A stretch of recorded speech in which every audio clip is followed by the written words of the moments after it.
ایک کہنے والے نے کہا کہ یوسف کو جان سے نہ مارو، کسی اندھے کنویں میں ڈال دو کہ کوئی راہگیر اسے نکال کر کسی دوسرے ملک میں لے جائے گا۔ اگر تم کو کرنا ہی ہے تو یوں کرو۔ یہ مشورہ کر کے وہ اپنے والد سے کہنے لگے کہ ابا جان، کیا سبب ہے کہ آپ یوسف کے بارے میں ہمارا اعتبار نہیں کرتے؟ حالانکہ ہم اس کے خیر خواہ ہیں۔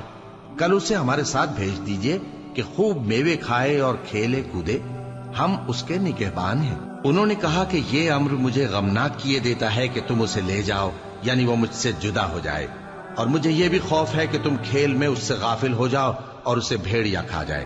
وہ کہنے لگے کہ اگر ہماری موجودگی میں کہ ہم ایک طاقتور جماعت ہیں اسے بھیڑیا کھا گیا تو ہم بڑے نقصان میں پڑ گئے۔